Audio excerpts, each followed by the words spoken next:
नमस्कार दोस्तों, ढोल में पुल चैनल में आप सब मित्रों का हृदय से अभिनंदन करता हूं। दोस्तों, आप में से तमाम मित्रों ने जानना चाहा है कि ये ईवी रामासामी नायकर कौन थे पेरियार।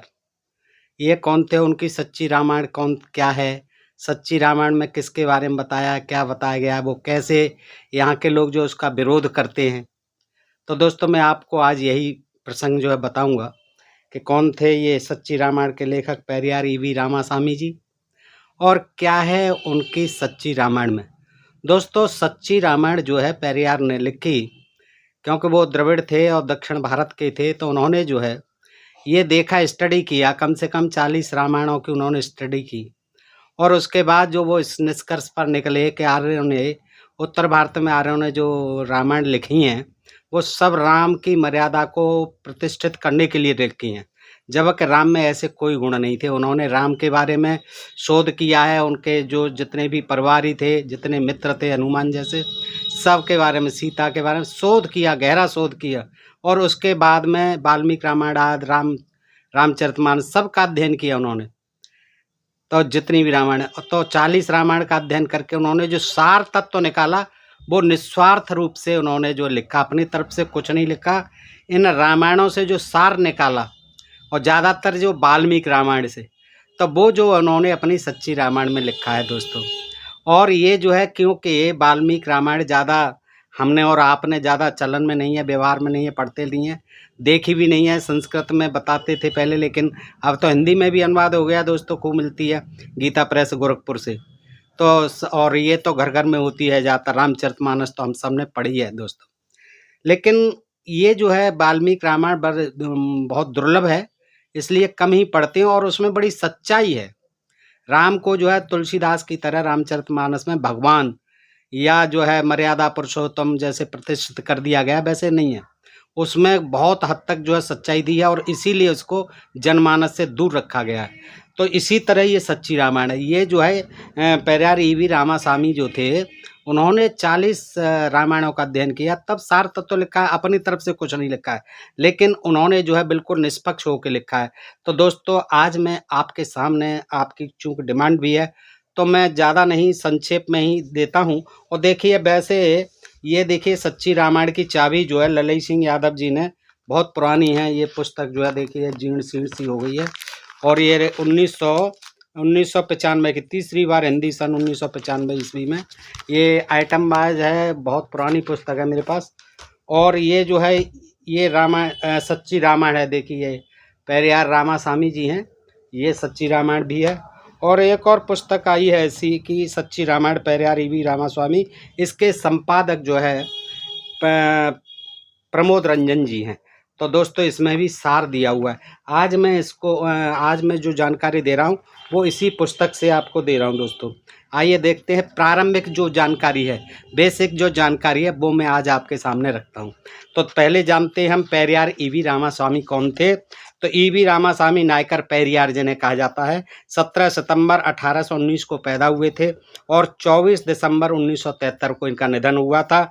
20वीं शताब्दी के महानतम चिंतकों और विचारकों में से एक हैं। उन्हें बाल्तेर की श्रेणी का दार्शनिक, चिंतक, लेखक और वक्ता माना जाता है। भारतीय समाज और भारतीय व्यक्ति का मुकम्मिल आधुनिकीकरण जिन भारतीय चिंतकों एवं विचारों के आधार पर किया जा सकता है, उसमें वे अग्रणी हैं। पेरियार एक ऐसे व्यक्तित्व हैं जिन्होंने उन सभी बिंदुओं को चिन्हित और रेखांकित किया है जिनका खात्मा भारतीय समाज और व्यक्ति के आधुनिकीकरण के लिए अनिवार्य है। उनकी विशिष्ट तर्क पद्धति, तेवर और अभिव्यक्ति शैली के चलते जून 1970 में यूनेस्को ने उन्हें आधुनिक युग का मसीहा, दक्षिण पूर्वी एशिया का सुकरात, समाज सुधारवादी आंदोलनों का पितामह तथा अज्ञानता, अंधविश्वास, रूढ़वाद एवं निरर्थक रीति रिवाजों का कट्टर दुश्मन स्वीकार किया। सच्ची रामायण ईवी रामास्वामी नायकर पेरियार की बहुचर्चित और सबसे विवादास्पद कृति रही है। पेरियार रामायण को एक राजनीतिक ग्रंथ मानते थे। इसे क्या मानते थे? एक राजनीतिक ग्रंथ मानते थे, धार्मिक ग्रंथ नहीं। उनका कहना था कि इसे दक्षिणवासी अनार्यों पर उत्तर के आर्यों की विजय और प्रभुत्व को जायज ठहराने के लिए लिखा गया। क्या लिखा गया? इसे रामायण को दक्षिणवासी अनार्यों पर उत्तर के जो आर्य थे उनकी विजय और प्रभुत्व को जायज ठहराने के लिए रामायण को लिखा गया। और यह गैर ब्राह्मणों पर, ब्राह्मणों और महिलाओं पर पुरुषों के वर्चस्व का उपकरण है। रामायण की मूल अंतर्वस्तु को उजागर करने के लिए पेरियार, जो मूल अंतर्वस्तु है, इसकी जो मूल सामग्री है उसको स्पष्ट करने के लिए, हमारे सामने लाने के लिए पेरियार ने वाल्मीकि रामायण के अनुवादों सहित अन्य राम कथाओं जैसे कंब रामायण, तुलसीदास की रामायण, रामचरितमानस, बौद्ध रामायण, जैन रामायण आदि के अनुवादों तथा उनसे संबंधित ग्रंथों का 40 वर्षों तक अध्ययन किया। कितने वर्षों तक अध्ययन किया? 40 वर्षों तक तमाम रामायण जो थी उनका अध्ययन किया। और रामायण पादीरंगल, क्या नाम दिया था उन्होंने जो लिखी, उसको जो सार जो है उन्होंने एकत्रित किया शोध करके, उसका नाम दिया रामायण पादीरंगल, यानी रामायण के पात्र। रामायण के पात्र में उसका निचोड़ प्रस्तुत किया, जिसे सच्ची रामायण कहते हैं। यह पुस्तक 1944 में तमिल भाषा में प्रकाशित हुई और इसका अंग्रेजी संस्करण the Ramayana a true reading, ये सच्ची रामायण के नाम से, ये अंग्रेजी संस्करण the Ramayana a true reading नाम से 1959 में प्रकाशित हुआ। यह किताब हिंदी में 1968 में सच्ची रामायण नाम से प्रकाशित हुई, जिसके प्रकाशक लोकप्रिय बहुजन कार्यकर्ता ललई सिंह यादव जी थे। 9 दिसंबर 1969 को तत्कालीन उत्तर प्रदेश सरकार ने इस पुस्तक पर प्रतिबंध लगा दिया। किस पर? सच्ची रामायण पर। और पुस्तक की सभी प्रतियों को जब्त कर लिया। ललई सिंह यादव जी ने इस प्रतिबंध और जब्ती को इलाहाबाद हाई कोर्ट में चुनौती दी। वे हाई कोर्ट में मुकदमा जीत गए। सरकार ने हाई कोर्ट के निर्णय के खिलाफ सुप्रीम कोर्ट में अपील की। 16 सितंबर 1976 को सुप्रीम कोर्ट ने इस मामले पर सर्वसम्मति से फैसला देते हुए राज्य सरकार के अपील को खारिज कर दिया और अभिव्यक्ति की स्वतंत्रता के पक्ष में अपना निर्णय सुनाया।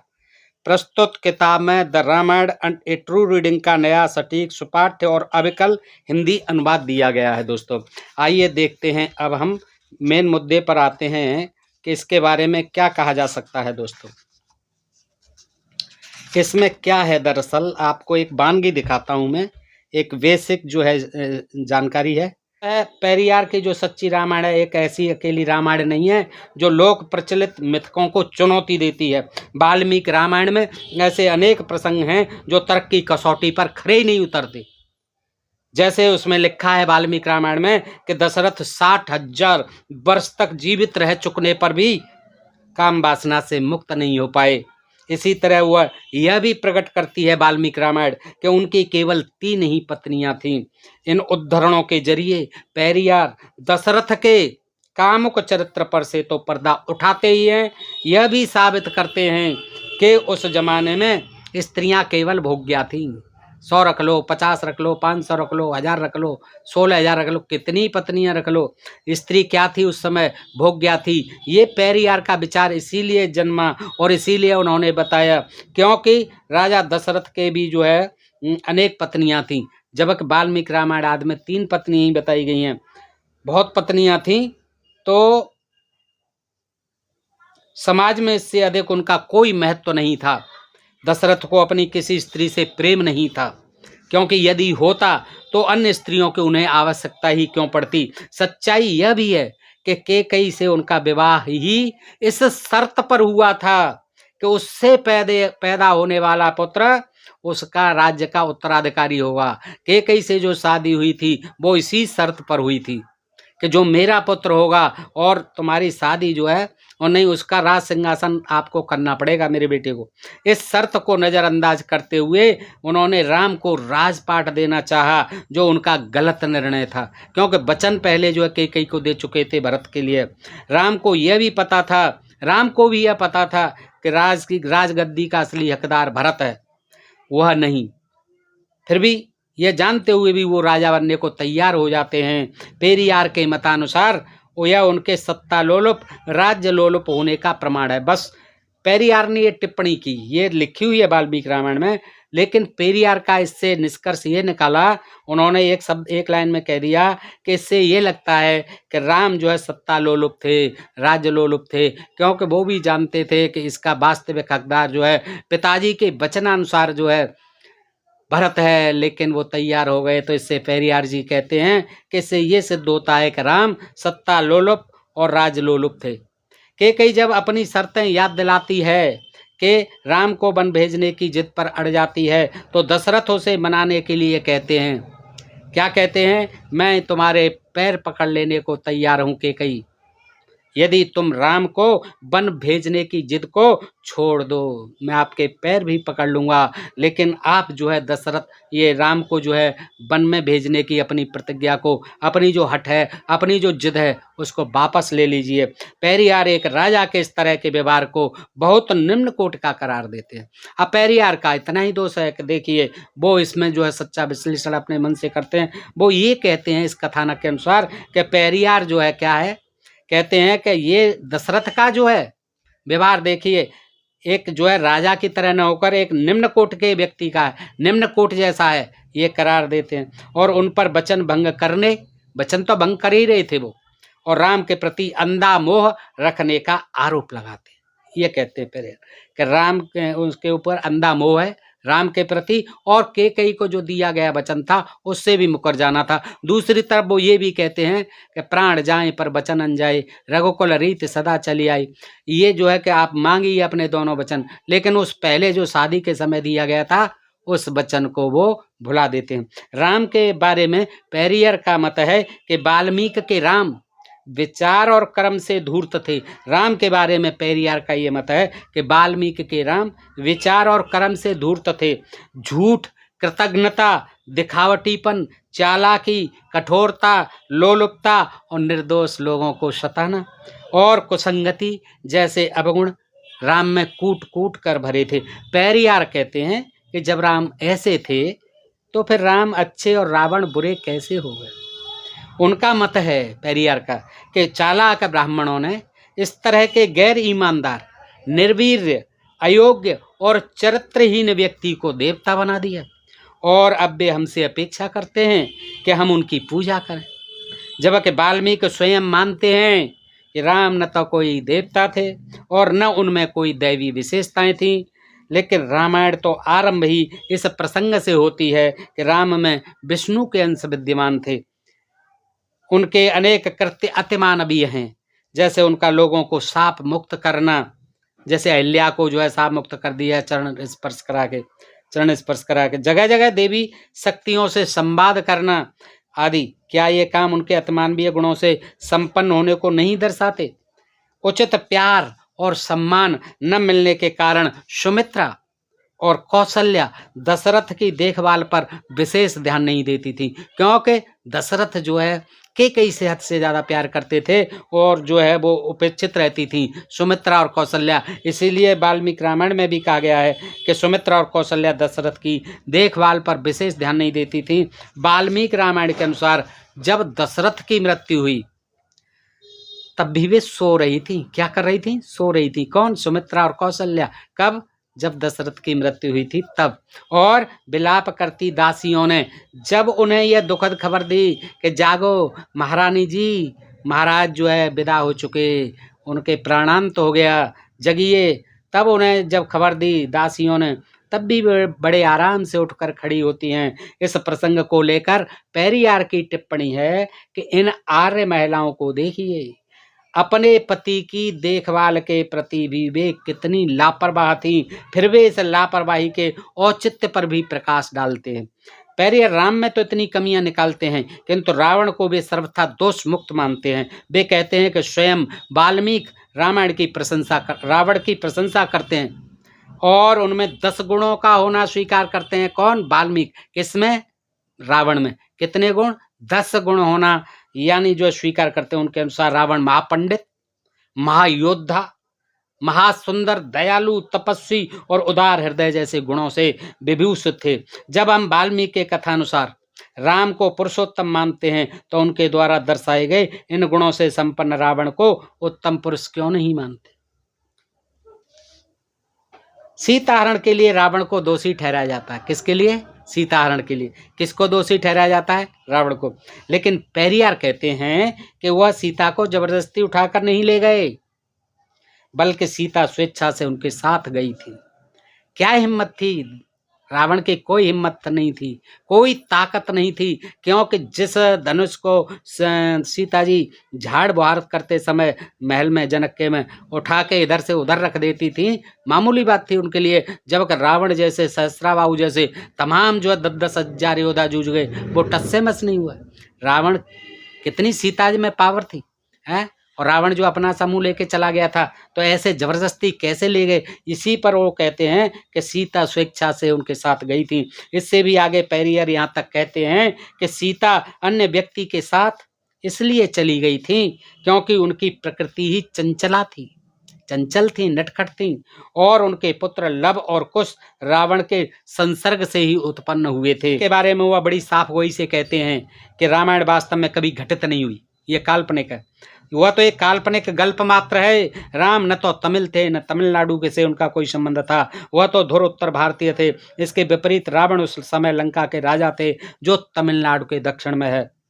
यही कारण है राम और सीता न केवल तमिल विशेषताओं से रहित हैं, बल्कि उनमें दैवत्व के लक्षण भी दिखाई नहीं देते। महाभारत की तरह यह भी एक पौराणिक कथा है, जिसे आर्यों ने यह दिखाने के लिए रचा है कि वे जन्मजात उदात्त माने यानी सुपर हैं। जन्मजात आर्य जो है ये दिखाने के लिए लिखी हैं कि हम जो है वास्तव में ही जन्म से ही उच्च हैं, सर्वश्रेष्ठ हैं, जबकि द्रविड़ लोग क्या हैं? ये जन्म से ही अधम हैं, नीच हैं, पतित हैं, अनाचारी हैं, राक्षस हैं, शूद्र हैं। इसका मुख्य उद्देश्य क्या था रामायण लिखने का, महाभारत लिखे ये ग्रंथ लिखने का? ब्राह्मणों की अपनी श्रेष्ठता दर्शाना, स्त्रियों की दोयम दर्जे की हैसियत पर रखना, और द्रविड़ों को निंदनीय यानी इन शूद्रों को निंदनीय, इन आदिवासियों को निंदनीय प्रदर्शित करना है। इस तरह के महाकाव्य जानबूझकर संस्कृत भाषा में, उस संस्कृत भाषा में लिखे गए जिसे ये लोग देव भाषा कहते थे।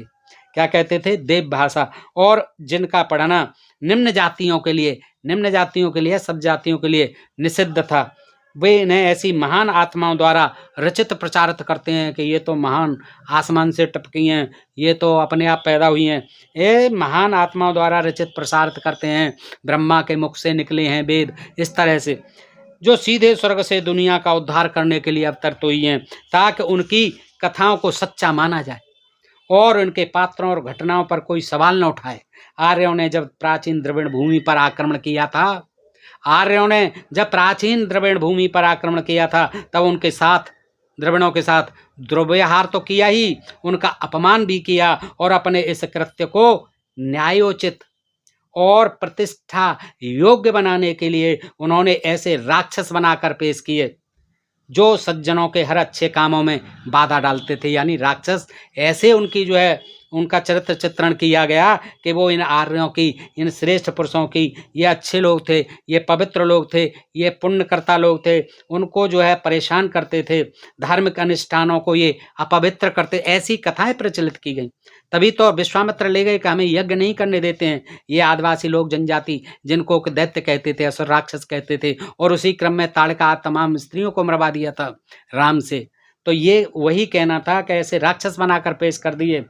जैसे रावण ब्राह्मण था, विद्वान था, शिव का भक्त था, हैं, और क्या इनके धर्म कहते थे हमारे यज्ञ नहीं करने देते हैं, और स्त्रियों का ये अपहरण करते हैं, ऐसा कर दिया सिद्ध जो है, मांस भक्षण करते हैं, एवं सभी प्रकार के दुराचरण करते हैं जो हमें अच्छे नहीं लगते हैं, ऐसा इन्होंने प्रचारित किया। इसलिए ऐसे आताताइयों को दंडित करना आर्य पुरुषों की कर्तव्य परायण को दर्शाता है। ऐसे राक्षसों को मारना, दैत्यों को मारना, ये जो है आर्यों का परम धर्म है, ऐसा दर्शाना था इनके लेखन के द्वारा।